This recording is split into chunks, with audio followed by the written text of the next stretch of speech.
Vamos lá, turma. Vamos falar do Gary 11, relatório novo, 2026, primeiro relatório aqui do ano.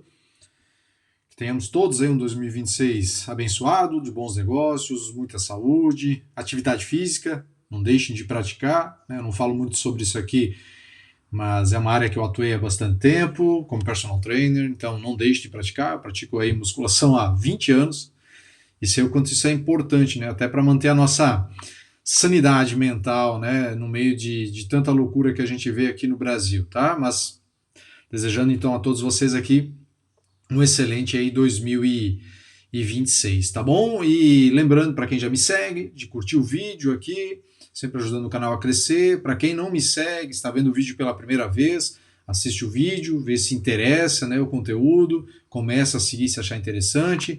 Também tenho aquele meu relatório, os 26 FIs, para quem ainda não conhece, né? Esse relatório aqui é um relatório que vai te pegar literalmente pela mão e te ajudar a montar aí a tua carteira de investimento de acordo com o teu perfil. Então, aqui você vai encontrar bons nomes de fundos imobiliários que eu escrevi. O relatório tem 64 páginas, parece que é bastante coisa, mas é porque eu resumi os 26 fundos que estão aqui dentro, então você vai saber o que está comprando, não vai simplesmente comprar porque alguém disse que é uma boa compra, né? Você vai entender o que você está comprando de acordo ainda com o teu perfil, né? E sempre que eu atualizar esse relatório, você baixa as atualizações aí sem pagar mais nada por isso e não precisa ficar lendo o relatório todo de novo, obviamente. Você vai lá para a seção atualização, que está ao fim, e você baixa esse relatório sem pagar mais nada por isso, tá? E ainda ao fim do relatório, só para fechar, tem 3 simulados de carteiras já prontas ali, uma conservadora, uma de médio risco, uma mais de alto risco, com os nomes que estão obviamente aqui dentro, né? E sempre que eu atualizo o relatório, você baixa sem pagar mais nada por isso, tá? Agora vamos falar do Gary 11. O Gary 11 tem um relatório aqui bem extenso, eu vou tentar resumir ele. A gestão trouxe algumas informações aqui das últimas compras que eles fizeram. Eu trouxe fatos relevantes aqui para vocês também a respeito dessas compras do Gary 11, mas eu vou dar uma revisada nesse relatório também. Só para deixar claro, né, o último fato relevante que foi feito no dia 31 de janeiro, de dezembro de 25, o Gary 11 informou que comprou um imóvel do segmento de lajes corporativas. Né? E aí eu não sou fã do segmento de lajes, eu não gosto, eu tenho um fundo híbrido na minha carteira, que tem lajes em carteira, e para mim já me satisfaz então ter esse fundo que tem lajes na carteira. Esse é um ponto que o cotista, o investidor precisa sempre se atentar. Muitas vezes a gente pensa, vou diversificar colocando diversos nomes na carteira. Vou colocar diversos tickets, diversos fundos imobiliários na carteira e está ótimo. Não, não é por aí. Né? Não é assim que você diversifica. Muitas vezes você está colocando diversos nomes e tem mais do mesmo.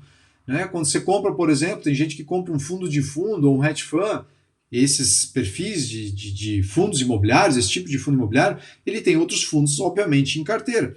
E muitas vezes você daí tem lá o Gary 11, só que o Gary 11 já faz parte de repente, 2 hedge funds que você tem na carteira. Olha a exposição que você tem sobre o Gary 11, ela é maior. Então, aqui vale também para essa questão de lajes, né? De repente você tem 2 lajes, você diz, eu não quero mais lajes, tá bom. Dois fundos de segmento de laje já tá legal.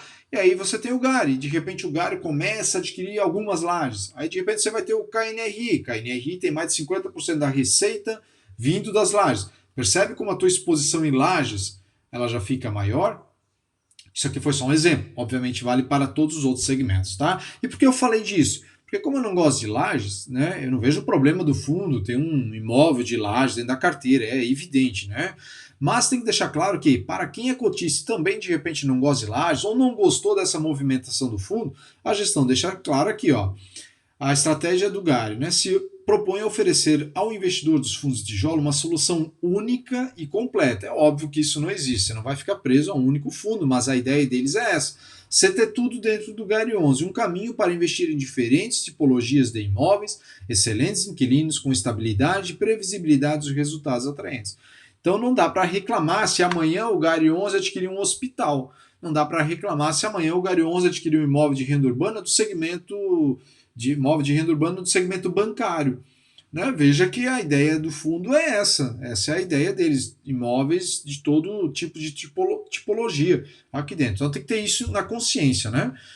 Número de ativos aqui, 31, lembrando que ele tinha 39 ativos, 39, 40, lá quando ele vendeu os imóveis para XP, ele vem comprando novos imóveis, agora segue com 31 aqui, um valor de 2,1, valor patrimonial.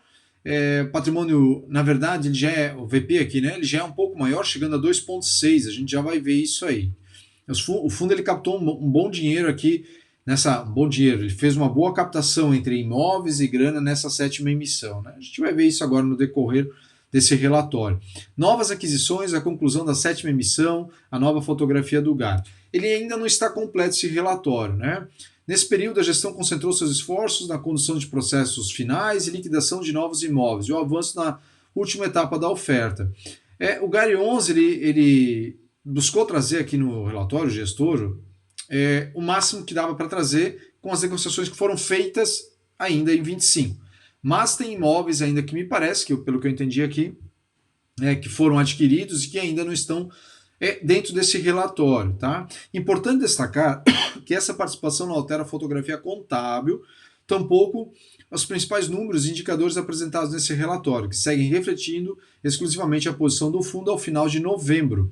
O objetivo aqui é oferecer uma leitura clara e transparente sobre como o GAR 11 entra em 26, já operando em sua melhor configuração histórica. Os impactos numéricos completos dessas movimentações serão devidamente refletidos no relatório de dezembro. A gente vai ver isso no de janeiro, ao ser divulgado nas primeiras semanas ali de janeiro. Conforme o relatório gerencial de outubro, a conclusão da sétima emissão dependia da conclusão de 2 operações adicionais. Até então, o fundo já havia concluído 2 aquisições previstas para o pipeline, ambos imóveis locados a Desco. Já falei isso no outro relatório, já falei isso também via fato relevante. Né? Então, 2 imóveis aqui locados para a Desco, né? Já foi feita a aquisição. Ressaltamos também que, em função de trâmites burocráticos e etapas finais de natureza jurídica, parte das aquisições previstas no pipeline, dos materiais de emissão, não pôde ser liquidado dentro do ano de 25. No entanto, nas primeiras semanas de 2026, devemos anunciar o ingresso de novos imóveis no portfólio. É o que eu falei antes, né? A gestão ainda não trouxe aqui, mas no próximo relatório já deve estar aí. Né? Todos já estágios avançados de negociação e plenamente aderentes às características das operações que vêm sendo reportadas pelo fundo.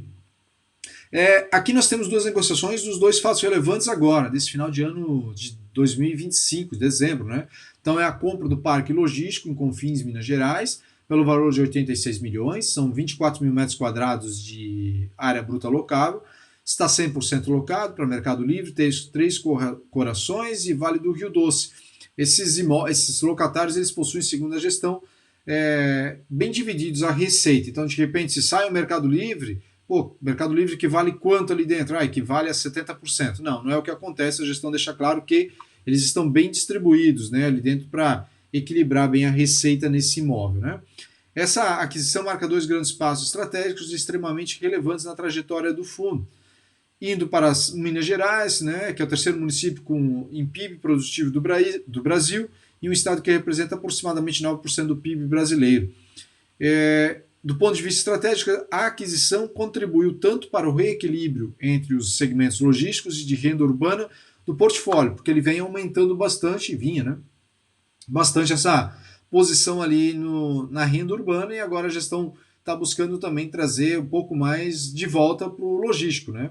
Quanto para a ampliação da diversificação geográfica, contratual e de inquilinos do fundo. Os contratos possuem prazos que variam entre 5 e 10 anos e são corrigidos aí pelo IPCA. E também aí no dia final, né, eu gravei o conteúdo para vocês ali no dia 31, teve aqui a aquisição do edifício corporativo, que foi informado via fato relevante, integralmente ocupado aqui pelo grupo MRV, com um contrato atípico de 15 anos. Então isso traz, de certa forma, uma tranquilidade aí para os cotistas, né, pensando que as lajes sofrem, eu sempre digo isso, né, e não é por achismo eu acho, são números, né, agora que as lajes vêm se recuperando, ainda são números, sempre que nós vemos a economia andando de lado, a vacância ela fica sempre ali acima dos 15% para 20% para mais, agora que na média vem chegando aos 15%. Né. Temos aproximadamente um imóvel, 3 mil metros quadrados de área bruta locável, como eu disse, né, locado aí para o MRV com um contrato 100% atípico. Apesar de estar formalmente classificado como Zona Oeste, aqui a gestão ela faz uma retratação, porque eles colocaram como região da Zona Sul. E já teve gente lá nos fóruns aí que eu participo também, que falaram, está na Zona Oeste, né? Então a gestão coloca aqui, né? Apesar de estar formalmente classificado como Zona Oeste, está determinada no plano de retorno do município de Belo Horizonte, o imóvel está localizado na região sul de Belo Horizonte. Encontra-se a 400 metros da divisa entre a Zona Oeste e a Zona Centro-Sul. O ativo está inserido aí em um dos vetores de maior amadurecimento do mercado corporativo da cidade, com proximidade imediata aos bairros, menos aí de 3 quilômetros, Belvedere e Vila da Serra, que me parecem bairros excelentes aí. Quem é de Minas aí, se estiver me acompanhando aqui, pode confirmar, né? Reconhecidos como os principais vetores de crescimento de alto padrão aí da cidade, além de fácil acesso aos shoppings ali, né? Fato relevante da aquisição, empregou a palavra zona na primeira de maneira equivocada em sua redação, lá no fato relevante, né? A aquisição foi estruturada na modalidade buy to lease, com a compra do imóvel já acompanhada da celebração de contrato atípico de locação, com prazo inicial aqui de 15 anos. Valor, 126 milhões, eu acho que eu não mencionei aqui, mas naquele galpão ali, tá? Aqui, né? Pago majoritariamente via por troca de cotas, tá? A gestão aqui, eu não, pelo menos não tinha visto, né? Mas a gestão ela não informou a porcentagem, né? Nesse caso aqui aqui é o corporativo, deixa eu subir um pouquinho mais aqui, com conjunto, inquilinos, alfanação, funcionar especificamente, eu tinha lido antes agora, né? Mas enfim, eles pagaram majoritariamente aqui com aquisição por troca de cotas da sétima emissão, e aí uma parte vai vir em dinheiro, né? Com uma distribuição equilibrada, a operação foi realizada à vista e majoritariamente estruturada por meio da integralização em cotas do GARI 11. Majoritariamente, né? Mas a estrutura da operação fornecerá ao GARI um yield médio nos primeiros 60 meses superior a 10%. Para um galpão logístico eu vejo como bom, né? Dentro do mercado ali. Mas não informa o quanto é essa divisão. Já que eles informam, né? 80% do pagamento desses 126 milhões, 80% por meio de integralização em cotas, e 20% dos recursos financeiros, né, que o fundo vai utilizar ali para pagar, e ainda tem aqueles outros imóveis que a gente viu ali que a gestão ainda não informou que devem entrar. A gente já tem que esperar, não adianta, né, para ver o que está vindo de fato por dinheiro, saindo por dinheiro, e outros por troca de cotas. A questão aqui, o que vai acontecer com o GARI é o mesmo que acontece já com o GGS11, é o mesmo que vai acontecer, está acontecendo com o TRXF. Tendência talvez da cota não é se valorizar tanto. Obviamente que esses vendedores, esses imóveis, eles devem ter ali um combinado ali de vender tanto de cota por mês, né, por ano e etc. Mas para sair nessas posições, apesar da liquidez ser muito boa, e eu não vejo, né, a MRV querendo manter posição no GARI 11, talvez um pouquinho, mas não tanto. Então a cota ela vai ter essa pressão para baixo ali, né, de segurar a cota para baixo, por causa dessa pressão vendedora, né? Com a conclusão dessas operações, o GARI caminha para encerrar o ano de 25 com um patrimônio líquido estimado de 2,6 bi. Essa alavancagem negativa líquida ainda consta aqui, mas ela vai voltar a subir, e eu também já falei no último vídeo da alavancagem, né? A respeito disso a gente até vai ver de novo ali embaixo, mas eu não vou me tornar repetitivo, tá? Após o quinto dia útil, data do pagamento de dividendos, tanto os cotistas como os detentores do recibo da sétima emissão, esperamos, dentro dos prazos operacionais da B3, comunicar a conversão dos recibos em cotas aí definitivas, né, para quem participou da emissão, majoritariamente ali por troca, foi feito por troca. Não acredito muito que os cotistas, pessoas físicas, saíram comprando a emissão, né? Finalizamos, portanto, o ano com a convicção de o GARI entra em 2026 com a sua melhor versão histórica, né? Um fundo com patrimônio bilionário, com portfólio diversificado, 33 ativos, presença em novas praças, 13 inquilinos de primeira linha, distribuído em diferentes setores. Isso ainda deve mudar um pouco mais, né? Porque eu imagino que a gestão ainda não esteja falando aqui sobre aquelas aquisições que a gente viu acima que ainda não foram informadas. Base de cotistas aqui, né? 433 mil, uma base bem significativa. Lembrando, o GARI 11 era o antigo GALG 11, para os menos familiarizados, tá? Que só tinha galpões logísticos dentro do portfólio, né? A estrutura do GALG era totalmente diferente do GARI 11, né? Vamos ver, né? Seguimos observando que no mercado secundário o fundo continua sendo negociado em níveis de descontos relevantes quando comparado aos seus pares diretos. Tem explicação, né? Tinha a questão da alavancagem, que sempre se torna aquela desconfiança, então a base de cotistas vem crescendo, mas majoritariamente aqui é cotista, pessoa física, que vê a cota custa 9, 10 reais, então a pessoa compra por isso, A maioria aí está comprando por isso, né? Tem outros fundos de renda urbana, por exemplo, que a cota subiu bastante, se valorizou bastante. E aí tem motivos também para essas cotas terem valorizado e aqui ter estacionado, né? E aí, como tem essa alavancagem, apesar de que resolvida aqui, entre aspas, né? Vai ter essa pressão vendedora. Então a cota tende a ficar patinando nisso aí, né? A gestão pode escrever o quanto quiser aqui sobre o desconto que tem, sobre. A gente até vai ver no DRE que melhorou a receita ali do fundo, né? Mas tem que entender que vai ter essa pressão vendedora quando se faz troca de cotas, é isso aí, né? Informamos que a partir do próximo ano, isso aqui é muito importante, passaremos a incluir uma sessão didática permanente no relatório com abordagem visual, dedicada a explicar a estrutura interna do fundo, seus veículos, fluxo e mecânica das operações, de forma a permitir que todos os cotistas acompanhem com total clareza. Isso aqui é por causa daqueles outros dois fundos que eles têm, e aí aqueles dois fundos têm alavancagem, que não era desenhada aqui dentro, e aí como é que fica, né? Teve um rolo mais atrás, que a gestão fez lá com o professor Baroni, entrevista, deram, explicaram e tudo mais, mas tem que entender, todas as gestoras, os gestores, precisam entender o seguinte, o cotista médio, o cotista que está iniciando, olha, eu vou ser bem sincero, eu duvido muito que ele lê esse relatório aqui. Ou ele vai assistir vídeos, e muitas vezes os vídeos não são tão informativos, ou ele vai pegar dicas lá no Instagram, mas ele não lê. Então, a depender de quem está passando a informação do relatório, se também não entender a informação do relatório, vai ficar esse diz que me diz ali mais ou menos. E aí automaticamente acontece isso aí, desinformação. Então a gestão está trazendo aqui que ela vai trazer informações mais precisas, né, a respeito de toda a estrutura do GARI 11, né? Aqui nós temos a 7ª emissão de cotas, que eu não vou reler, a gestão está trazendo pela última vez, imagino aí, pelo que eu li ali em cima, explicando toda a estrutura, né? E aí nós vamos ver aqui, fundo vem zero pagando 0,008, e a gente vê aqui que deu uma melhorada aqui no DRE, né? A gente pega, por exemplo, o resultado dos imóveis de renda urbana, 5 milhões, 4 milhões, 7 milhões, 5 milhões, e agora passa para 9 milhões, né?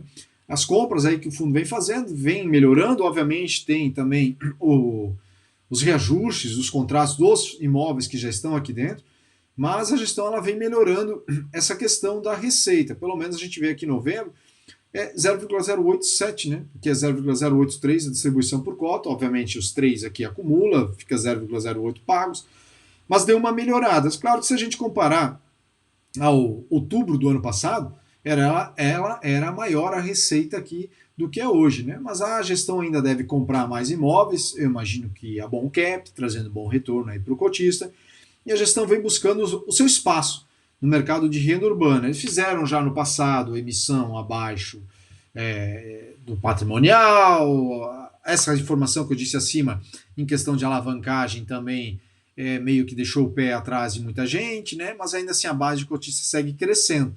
Só que a cota segue ainda pressionada para baixo. Tem a questão do VP, aí tem que entender toda a alavancagem do fundo imobiliário, entender como esses imóveis são reavaliados, né? Que a dívida ela é reavaliada todo mês, ali está sendo todo dia praticamente, né? É reavaliado. Os imóveis são reavaliados uma vez ao ano. Então, enquanto o fundo for muito alavancado, apesar do caixa que ele tem, né, ele vai acabar sofrendo nessa questão. Ele, que eu quero dizer, o VP do fundo, né? Que alguns reclamam e com razão, o valor patrimonial não sobe. Tem que lembrar que o fundo fez vendas também. Por isso eu digo, os fundos, eles vão precisar em algum momento dar uma estacionada e dizer, vamos deixar a coisa acontecer mais naturalmente. Só que isso vai levar mais tempo. O GARI 11 com certeza vai querer crescer mais esse ano, em 2026, vai querer crescer mais em 27. Pega o TRXF, que até tempo atrás era 2 bi, está em 5 bi, 6 bi agora, né? Então, assim, os outros fundos, né, os gestores querem crescer também. Enquanto não chegarem a um nível que o gestor diz, não, agora a gente consegue trabalhar com o nosso portfólio aqui, dá para ir mais sossegado, olha, vai ser isso aí, né? Não adianta, vai acabar batendo no VP. Eu espero que a gestão retire isso aqui. Teve seguidor aqui que disse, Jada, eles deixam ali para o cotista iniciante, né, que está vindo. Como eu disse, eu duvido muito que o cotista iniciante ele venha aqui ficar lendo esse relatório. Coloca lá no site, deixa uma informação. Para saber a respeito dos nossos imóveis, acesse o link. Pronto, deixa um link, direciona lá para o site. O relatório fica muito extenso e à toa, né? Sinceramente, não tem grandes informações. Eu queria falar de um negócio aqui, acabei nem falando. Né? Que é a tipologia, né? Ó, o portfólio abaixo reflete a liquidação da venda dos imóveis para o XP, mas não reflete as aquisições anunciadas em dezembro. Então, obviamente, a gente vê que não tem aqui a questão do logístico, do imóvel corporativo, né, de lajes, não está aqui dentro. Então, isso vai mudar também, né? E aí, a alavancagem, não adianta eu falar nada aqui, porque ela está igual, né? Ó, já reflete integralmente os efeitos da operação da venda dos 10 imóveis para o fundo da XP, mas ainda não reflete as últimas aquisições recentes do fundo. Esse colchão aqui vai mudar, ainda vai ficar muito sossegado, mas a gestão ela vai ter que fazer o que em algum momento? Comprar mais imóveis. Por quê? Porque hoje a remuneração dela vem ali de um CRI, vem de caixa, tá legal. Né? Selic nas alturas, tá legal. Só que em algum momento a gestão vai ter que dizer, a Selic caindo, a remuneração vai ser menor.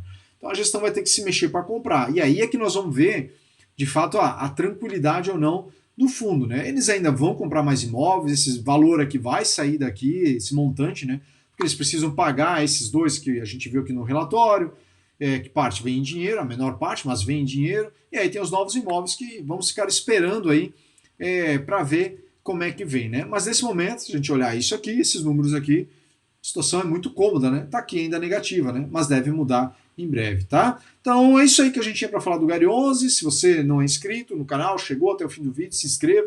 Busco sempre trazer informações atualizadas do fundo. E também, se você ainda não curtiu o vídeo, sempre lembrando aqui de curtir o vídeo, tá bom?